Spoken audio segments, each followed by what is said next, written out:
John, welcome to the Look Back. Keith, thanks for having me. Excited to be here. Excited. We're both running at the speed of large language models or something like that. I don't know. How's everything going out there? Going fantastic. Having a great summer. And yeah, like you said, never a dull moment, whether it be with three young kids or helping clients across the country step into business ownership. There's always something going on. Do you know, I love the themes. I love one family, summer, business ownership. That's the great trifecta. That's right. If you can throw health in there on top of it, then you're all set. So no, Yeah, it's been we do it's take that for granted sometimes, John. Hey, just for starters, where are we finding you today? yes, I'm in Atlanta, Georgia. GA, excellent. A little hot down there maybe this time of year? It's really warm, but right after recording today, I'm headed up to the mountains. We've got a little place we like to where the temperature actually drops 10 degrees, just about an hour north of here. I like it. Now, listen, it's a great pleasure to talk to you because of your success and the things that you've accomplished. But for background in the audience, give us a little a quick biography, and obviously we'll jump right into our discussion of business ownership. Yeah, like so many of your listeners, I spent many years in the corporate world, but had that desire to do something a little more entrepreneurial. And I finally stepped away from the public company life and ditched the golden handcuffs just about 8 years ago, and had the opportunity to step in as president of Shelf Genie, which is a large franchise system, and just supporting our owners day in day out really opened up my eyes to the power of the franchise model. And since then, I've scaled multiple franchise businesses on the franchisee side and helped countless others do the same. So at the end of the day, you can think of me as a real estate broker, but for franchises. And I really focus in an area that I call non-food franchising. So it's all these industries outside of food that I humbly believe are easier ways to make money. John, it's so funny. I think there's a perception that franchises kind of just fallen by the wayside. What's happening in the overall franchising world? Wow. I mean, that's the exact opposite of what we're seeing. Maybe within some segments of food, I mean, you think of frozen yogurt, right? But no, in industries like home and property services and kids and pets and seniors and health and wellness, categories like those that are somewhat recession resilient, that are understandable, cash flowing businesses, not susceptible to trends or consumer whims, those are as popular as ever. I've never seen so much interest. And, you have record levels of cash on the sidelines. You've got a lot of people that are looking to step into business ownership. You have a lot of people that are looking to, for a tax advantaged That's great. alternative investment. Yeah. So what are the hot names in the franchising world and what are they doing right? Is it having the right product, the right market, or the right package that the franchisor can then, share with the franchisee to help them with the quick start and growth opportunity? Yeah, it's interesting when we say food within franchising, you think of Subway, McDonald's. Brand is everything. In some of these other industries, it's not all about the brand. You think of insulation, it's a $50 billion industry. Most people can't name a brand of insulation, right? It's a very fragmented space. And so it's all those other systems, kind of to your point, that the franchisor brings in to play. It's the fact you're building a community of other franchisees that are, supporting each other. You've got a coach on the sidelines in that franchisor. You've got a playbook that's allowing you to start on third base. Things, the business has been proven out. You just have to go execute it. Of course, you can buy in bulk. You get better marketing ROI because of the larger sample size. And Right. oftentimes you have a better exit too. So I'd say those are all the factors that are really resonating with people today. So give us a little bit of the data in terms of the pitch to open a franchise, what it takes, what you should be ready and expect to have to be able to do versus, some of these online models where you just plug in this and you expect to have a store with all this different merchandise. Give us a little better picture of what a proper entrepreneur is going to be prepared to do. About half of those that we work with are what we call owner operators stepping into that full-time role. About half are what we call semi-passive or executive model, where they put a manager in place day one. And it still takes work, but that franchisor on the sidelines can carry a lot of the support water day to day for you. So really it's playing to your strengths. So if you have a background and more on the sales side, the front end of the business, then your first hire is probably an operational person. If you're more back of the office, then it's probably a salesperson, right? So it's really figuring out your best, skill set and then playing to that. And certainly finding the right franchise system. Just like any industry, there are good players and there are not so good players, and it's key to align because this is essentially your business partner. So it's getting in bed with the right franchise company that's got the right growth trajectory and is going to give you additional opportunities down the line. So what are some of the keys that you think make for a great entrepreneur, the great profile of somebody who can jump in as a franchise and be successful? Yeah, I gave a talk yesterday to a group of business owners, the Entrepreneurs Organization, and I told them many of them would not be great franchisees. They're frankly too entrepreneurial. They think they're the smartest guy in the room, no matter what the room, who else is in the room, and they want to put A their room, thumbprints. a room full of Elon Musks. That's right. They want to put their thumbprints all over the business. Yeah. But for so many, and I'd say even existing business owners, they love the fact that everything is, I mean, a lot of things have been figured out for them, and it's all about going out and executing. They know Yeah. the hard work that went into it. And so we've had the talk I was giving was franchising for expansion. And we see more and more business owners that are stepping into franchising as a way to grow their portfolio as well. But really, the persona of who's stepping in today, it's three buckets. It's those business owners, it's the investors that I mentioned, but then it's a lot of folks that what I would call corporate refugees. Right. They're ready to escape the 9 to 5, the rat race, and Yes. live Yeah. life on their terms, build their own empire instead of Yes. someone else's. Yeah. So, what's it take? Okay, I'm committed. I want to do this. I want to start my own business. I'm going to do sheds or insulation or shelving or a million other things you shared with me. What do I need to have from a financial commitment? And I know it Yeah. probably ranges a little bit too. It certainly ranges. We have clients that will step into things that are 7 figures, but most of them, when you look at the franchise fee plus the startup cost plus a few months of working capital, essentially your all-in investment, oftentimes you're in the range of 150,000 to 300,000. That's where a lot of the businesses that are really moving fall. Some will fund it with cash. Quite a few will use an infusion of cash plus an SBA loan. Lenders love franchising because it is more predictable. So SBA is very common. Some will use an old retirement plan and roll that over through what's called the ROBS program. So a lot of different ways to Neat. make it happen.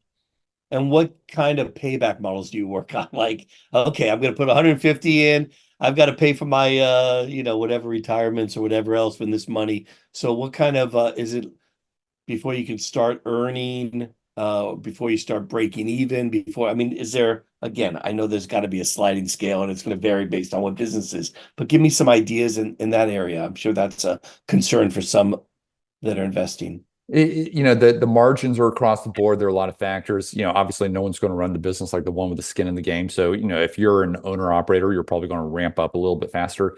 So there are different variables, but the example I shared in my talk yesterday is a good one. We had, and this goes back to the property services, which I alluded to. Yeah.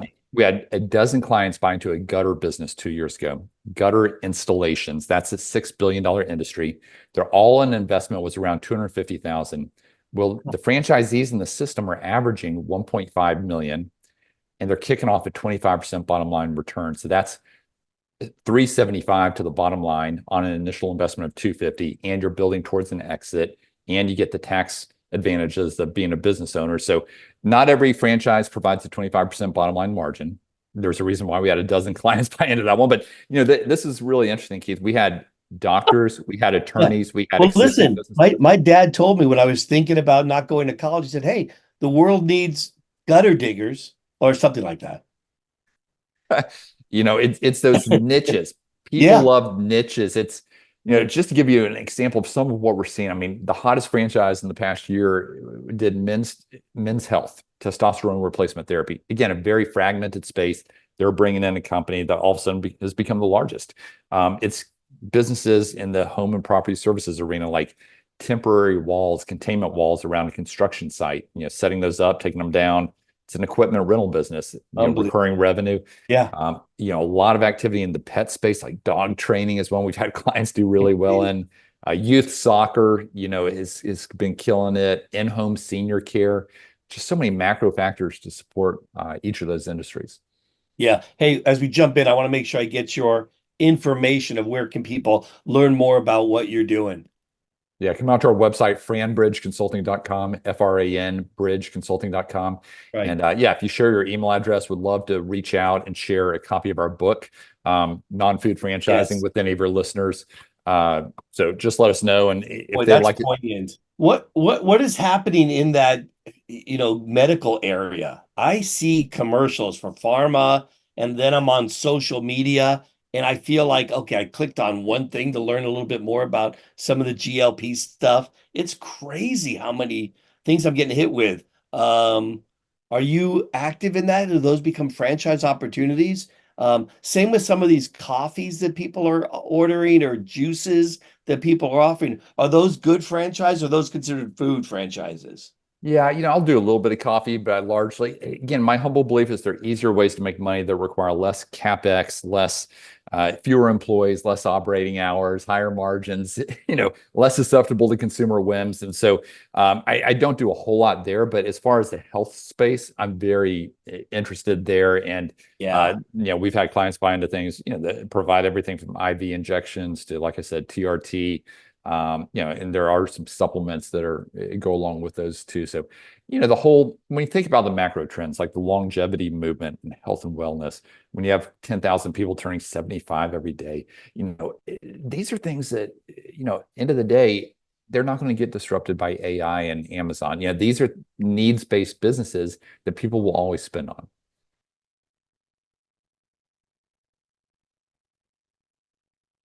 What about Uncle Charlie and Aunt Susie, right? Here's the issue. They're 60 years old, limited funds maybe, right?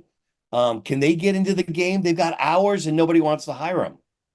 Yeah, it's a sad phenomenon. A lot of people have a little too much gray in their hair, or maybe they just don't want to go sit for another interview, right? They've been there and done it. Okay. So, no, certainly a lot of early retirees or just retirees in general have said, "Hey, I want to stay sharp. I want to continue exercising, the skill set that I've built." Oftentimes, people in that stage are looking to give back, not just to their community, but to, hey, let me bring up the next generation of leadership. And there's a young guy in my church or community that I can kind of mentor and coach and let them become a business owner, and we'll sit on the sidelines and help them. So that's a very common approach. Or maybe it's their child. That family businesses are very common.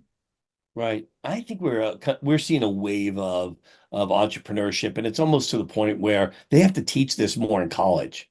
Like they need to teach us maybe more in high school, but I don't know, JUCO for sure.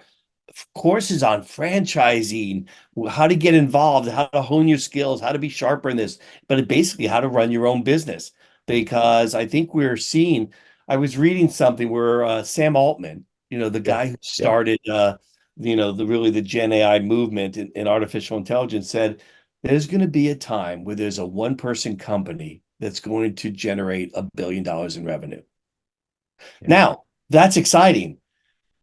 It's also scary because it's almost like a jobless economy because that company that had 1 billion in revenue used to have 1,000 or 10,000 employees. Yeah. They're down to single digits. So what does that mean? Hey, we all out for ourselves. Let's go find it. And you got to be ready to get in a position where you're not going to have a job for a while. And listen, with political trends being what they were, I'm not sure we're going to have unemployment, Social Security, who knows what's on the line. So being able to be the master of your own destiny, probably never more important than in these times. You're exactly right. So many unknowns around the technology side. I was on the phone with a client of ours that runs a large technology business. I think they have about a 40 or $50 million valuation. He's out in Texas. I was talking with him this morning, and he said, ultimately, there's so much going on with AI, and companies aren't spending on IT to the degree they were. They're not innovating, especially here in an election year. He's interested in going back. He's done a little bit of franchising in the past. He's interested in going back there, and he wants an understandable cash flowing business. I mean, at the end of the day, I think that's where people's headsets are right now. And we've been talking about a recession for probably a decade now. Don't know if it'll ever come or not. We've Yeah. tried to make it come right with all the predictions, but end of the day, people still want to be cautious and step into someone they can have confidence in, that they know there's a need for there in their community. Yeah. Well, John, this is why I was so excited to have you on the program. And you're a little bit different than a lot of my typical guests that are tech entrepreneurs and venture capitalists and other kinds of players. But this is a pivotal tentpole in our economy today. And I just thought that representation would be so valuable and broaden some people's perspectives. And obviously, there is a play here for a lot of the technology industry, both on the employment side, finding out, like you said, passive income, or what do they call it? The side hustles, right? The side hustles are so popular today, but also we're going to have these products that I think can be brought into a franchise model as well. They're a little bit more on the tech side, but maybe it's helping people fix their digital assets and their digital products, right? Or integrate them to other things as we become much more of a digital environment. So, Franchising can be a powerful way to scale a business. It's not right for everyone, but for a lot of them, when you look at the pros and the fact yeah, that private equity loves franchising, it makes a lot of sense. boy, I opened my eyes. Any final thoughts you want to share with my entrepreneurial audience in the startup world? I would just mention it's entirely free to work with us. We simply get a referral fee on the back end. None of that gets passed on to our clients. So, it never hurts to dip your toe in the water. I do think a great first step would be, reading our book. We've gotten great feedback on it. You can buy it on Amazon and all profits go to charity. But certainly, if you'd like a free copy, just go out to our website and share your email address and we'll get one over to you. John, I'll be sure to include that in my product notes as we promote the podcast. It'll be on YouTube and it'll be on Spotify, iTunes, etc. Thanks for taking some time and chatting with me. Really enjoyed it. Enjoyed it. Thanks, Keith. All right. Have a great day. Thanks, you too.